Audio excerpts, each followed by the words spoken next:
pagi, ini kita akan menjadi sehat, badan kita sehat, karena bangun pagi itu sehat, menghirup udara pagi sehat, sehingga kesehatan kita bisa terjaga dengan baik.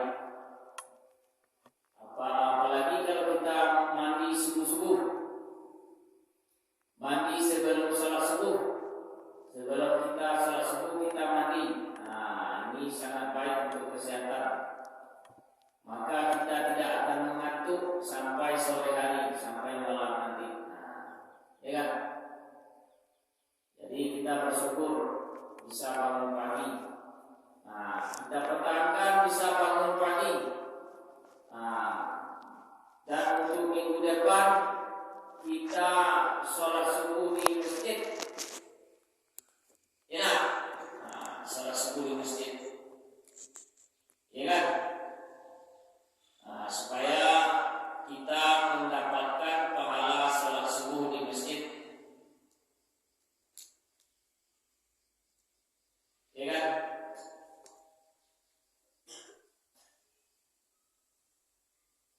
Kita bersyukur, bahagia, gembira kita bisa datang ke masjid. Walaupun teman-teman kita banyak yang tidak bisa hadir, maka kita diberikan kesempatan yang sangat baik. Salawat dan salam juga kita panjatkan kepada junjungan kita Nabi besar Muhammad Rasulullah SAW. Allahumma shalli ala Muhammad. Berkat pengorbanan beliau, berkat kerja keras beliau adalah bisa mengeluarkan umat ini dalam alam kegelapan. Apa itu alam kegelapan? Ada yang tahu alam kegelapan? Ada yang tahu? Bukan berarti alam itu gelap, bukan. Maksud kegelapan sini bukan berarti tidak ada matahari, tidak ada cahaya. Bukan itu artinya. Arti kegelapan itu tidak ada ilmu, tidak ada penerang, pedoman dalam hidup. Itu maksudnya. Kalau ilmu tidak ada dalam diri kita, maka hati kita akan menjadi gelap. Yang dimaksud alam kegelapan itu alam di mana hati-hati manusia ini telah tertutup dari kebaikan. Banyak malas, banyak mengeluh. Ini ciri-ciri hatinya yang mulai gelap. Ya kan? Tidak bersemangat untuk bersolat, tidak semangat untuk beribadah, tidak semangat untuk mengaji. Ini ciri-ciri udah mulai gejala-gejala hatinya menjadi gelap. Ya kan? Jadi kalau hati sudah mulai gelap, maka kita tidak akan bisa menerima pelajaran dengan sempurna. Itu maksudnya alam kegelapan. Hati kita gelap, malas mendengarkan ceramah gurunya, malas mendengarkan kata-kata nasihat. Ini sudah mulai tertutup hatinya. Tertutup. Kalau hatinya tertutup, telinganya bisa juga tertutup. Ya kan? Ya. Gelap hatinya. Itu tanda-tanda kita sudah mulai gejala hati kita akan menjadi gelap. Ketika kita mengaji kita mengantuk. Ketika kita mendengar ceramah mengantuk itu. Tidak fokus mendengarkan. Melirik sana, melirik sini. Itu ciri-ciri hati kita mulai menjadi gelap. Jadi kita kalau sudah seperti ini kita langsung bertobat, membaca istighfar, astagfirullahaladzim. Baca tuh. Ya kan? Karena hati yang sudah agak mulai gelap, dia akan susah menerima kebaikan, akan susah menerima nasihat-nasihat yang baik. Enak. Ada sejenis kenokola dalam hatinya. Nah, tapi ini baik. Sesuatu yang baik itu kita terima dengan baik, supaya hati kita bisa bersinar. Nah, bersinar itu bukan kalualo cahaya dalam hati wa, namanya itu loh. Bersinar itu hati wa terang, bersemangat, belajar semangat, mengaji semangat, ya nak? Nah, 56.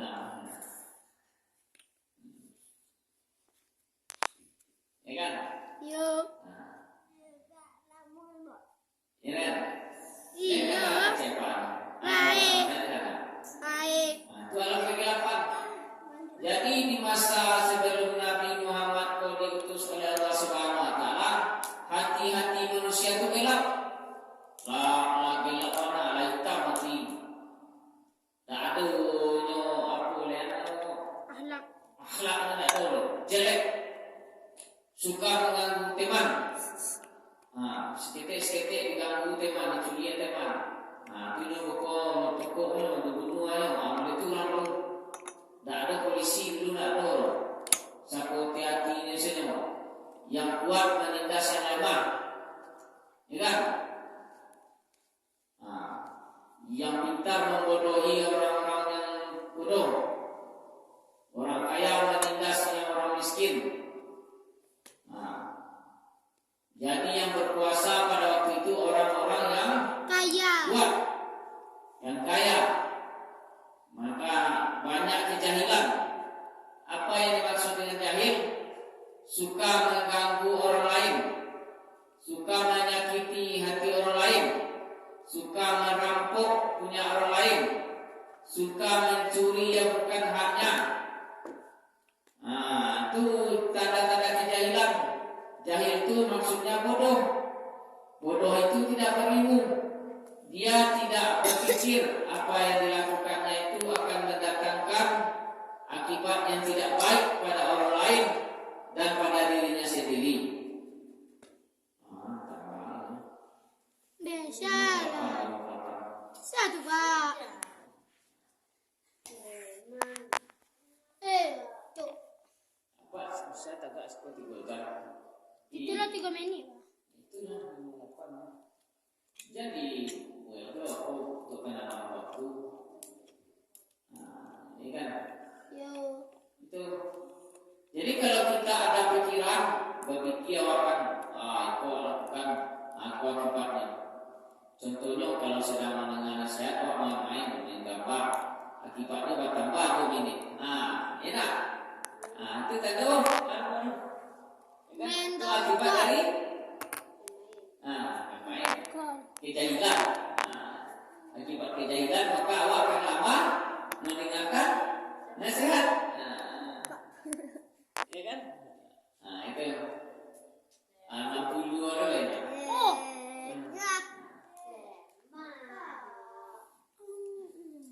Iya itu kan apa ada maksudnya salah apa? Apa salah? Mau cari dah. Tidak ada yang bicara lagi. Lah, kita lanjutkan. Kalau diam bisa dikurangi. Kalau diam titik bisa dikurangi. Itu alam kejahilan. Apa yang kita menyakiti kawan-kawan, membuli, ini kan sakitnya itu. Maka kita akan menyakiti orang lain, kita tidak berpikir apa akibatnya. Orang itu akan merasa disakiti dan dia akan merasa marah, dendam kepada kita. Kalau kita butuh bantuannya, dia tidak mau membantu kita lagi. Kenapa? Karena sering kita menyakiti teman, sering membuli teman, sering menyambut-nyambut nama bapak, nama mama, cemooh-cemooh nama mama, nama bapak, itu tak boleh. Membuli nama itu. Membuli itu artinya membuat tindakan-tindakan yang menyakiti hati perasaan teman kita. Walaupun itu adik-adik kita, kita tidak boleh menyakiti perasaannya.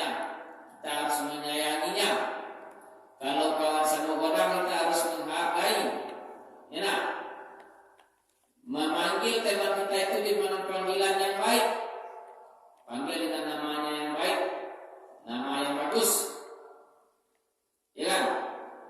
Jangan panggil sebutan teman kita itu dengan panggilan-panggilan yang tidak dia sukai. Kalau panggilan itu tak disukainya, jangan panggil dengan imbau dengan panggilan itu. Ya kan? Itu akan menyebabkan pertengkaran, akan menyebabkan perselisihan. Matanya ke mana-mana kan? Lihat bapak matanya. Matanya ke depan.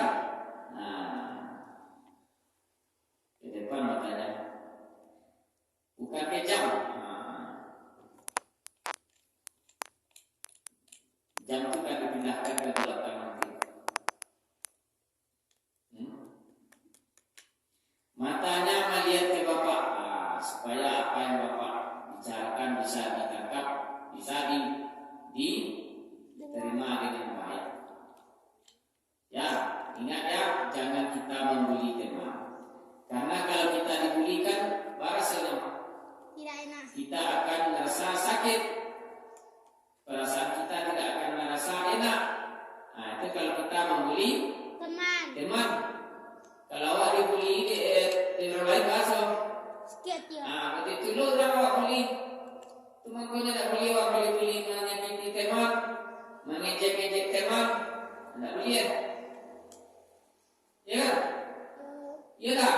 Yo. Itu di dalam Islam itu dilarang. Di dalam agama Islam tidak boleh menyakiti saudara sesama muslim. Karena Islam itu ibaratkan sebatang tubuh. Orang Islam itu ibaratkan sebatang tubuh. Apabila saudara sakit, maka saudara lainnya akan merasakan sakit. Kalau tangan awak sakit kan sampai ke sakit ke seluruh tubuh kan, seluruh badan awak sakit. Luka tangan awak itu ada mama ya kan. Berarti itu lo orang Islam. Berarti itu lo apa kawan? Kalau awak menyakiti kawan awak, maka awak akan merasa sakit, ya kan? Rasa awak sakit, kedua kawan awak sakitinya, itu akan merasa sakit pula. Jadi awak jangan sekali-sekali membuli teman, menyakiti teman.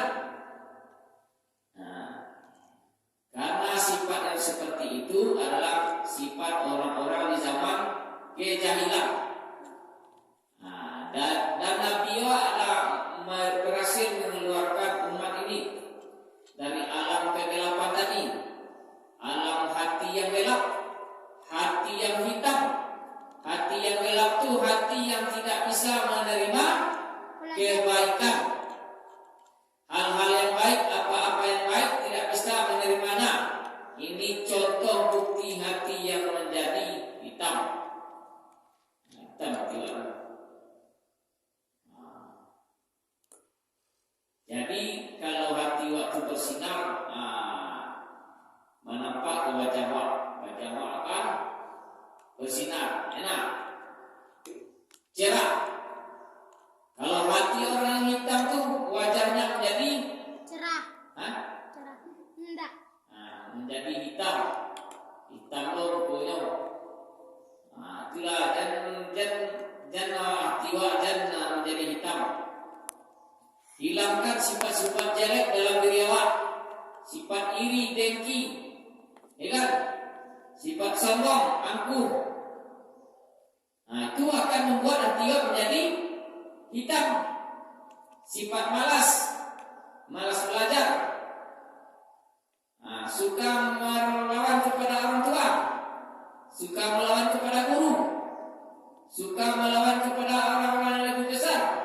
Itu membuat hati kita menjadi hitam. Maka kalau hati awak mulai hitam, muka hitamnya nampak, tak ada bersinar. Takut orang jadi awak. Enak? Tak sadar orang jadi awak. Takut orang jadi awak. Kalau hati awak hitam, dia membawa ke wajah awak. Lahir menunjukkan batin. Apa artinya? Wajah awak